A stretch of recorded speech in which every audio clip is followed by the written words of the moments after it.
आज आम्ही निघाले आहोत MP मधून ओंकारेश्वरच्या दर्शनासाठी। ओलो रिक्षा केली आणि बससाठी बसायले आम्ही निघाले।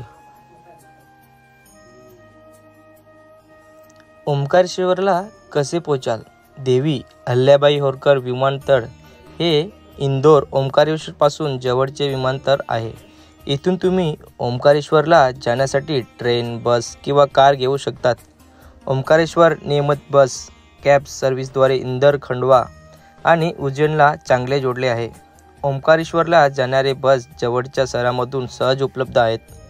ओंकारेश्वरचे स्वतःचे रेल्वे स्टेशन आहे। याचे नाव ओंकारेश्वर रेल्वे स्टेशन आहे, जे ओंकारेश्वर शहरापासून 12 किमी अंतरावर आहे। रतलाम खंडवा रेल्वे मार्गावर आहे। नमस्कार मित्रांनो, MP मधून आपला स्वागत आहे। मी दिनेश माची आणि तुम्ही बघत आहोत आम्ही डामेकर या यूट्यूब चॅनलवर तुमचा पुन्हा एकदा दुपारच्या स्वागत आहे। मित्रांनो, आज आपण आलो आहोत ओंकारेश्वर दर्शनासाठी। तर आता आपण ओंकारेश्वर दर्शनासाठी आपण जाणार आहोत आणि माझ्या पाठीमागे तुम्ही बघू शकता दर्शनासाठी लाईन लागतात तिकडे जायला। तर तुम्ही बघू शकता आणि थोडेच पुढे आपण दर्शनासाठी जाणार आहोत। नर्मदा नदीच्या तटवर जाणार आहोत आणि तिकडे जाऊन आपण बोटीमधून जाणार आहोत। तर चला मग जाऊया।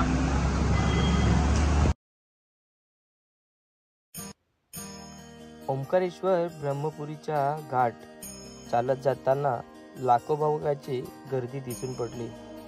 नर्मदा नदीच्या तटच्या खाली बोटी सुद्धा उपलब्ध आहे। बोटीमध्ये बसून आपण ओंकारेश्वरच्या ज्योतिर्लिंगासाठी दर्शन करायला आपण निघाले आहोत।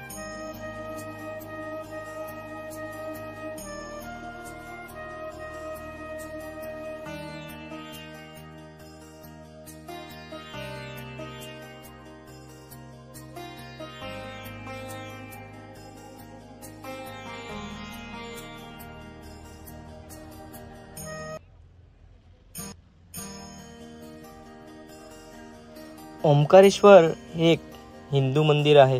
हे मध्य प्रदेशाच्या खंडवा जिल्ह्यात आहे। हे नर्मदा नदीमध्ये मध्यंता अथवा शिवपुरी नामक बेटावर वसलेले एक ठिकाण आहे। हे भगवान शंकराच्या 12 ज्योतिर्लिंगांपैकी एक आहे। हे मोरटक्का गावापासून जवळपास 12 मैल 20 किमी अंतरावर आहे। हे द्वीप हिंदू पवित्र चिन्ह ओमच्या आकारामध्ये बनलेले आहे। येथे 2 मंदिरं आहेत, ओंकारेश्वर आणि अमलेश्वर। ओंकारेश्वरचा डोंगर नर्मदा नदीकाठी असून त्याचा आकार ओमच्या सारखा आहे। नर्मदा भारतातील पवित्र समजली जाणारी नदी आहे। ओंकारेश्वर मंदिर हे येथे एकूण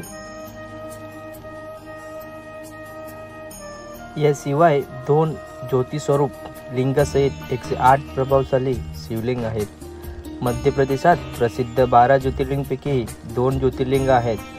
एक महाकाल नावाचे उज्जैन मंदिर व दुसरे अमलेश्वर नावाचे ओंकारेश्वर मंदिर हे प्रसिद्ध मानले जाते।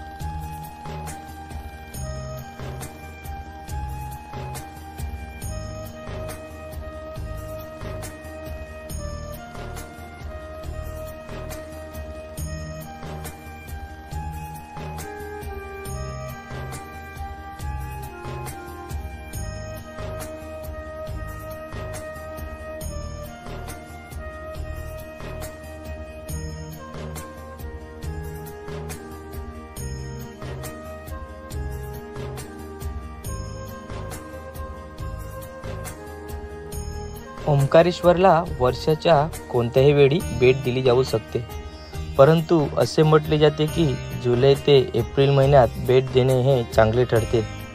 ऑक्टोबर ते मार्च हा महिना ओंकारेश्वरला भेट देण्याचा उत्तम काळ ठरला जातो। तथापि पावसाळ्यात तुम्ही येथे भेट देऊ शकतात, कारण येथे पाऊस सरासरी एकदम जास्त असतो। दसऱ्याच्या संगमामध्ये हे शहर अतिशय आकर्षक आहे आणि शक्य असल्यास त्या काळात तुम्ही अवश्य भेट देऊ शकतात।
झालेला आहे ओंकारेश्वर ज्योतिर्लिंगचा आणि आपण आता इकडनं निघणार आहोत उज्जैन महाकालेश्वरचं दर्शन करण्यासाठी. तर व्हिडिओ इथे एंडिंग करू.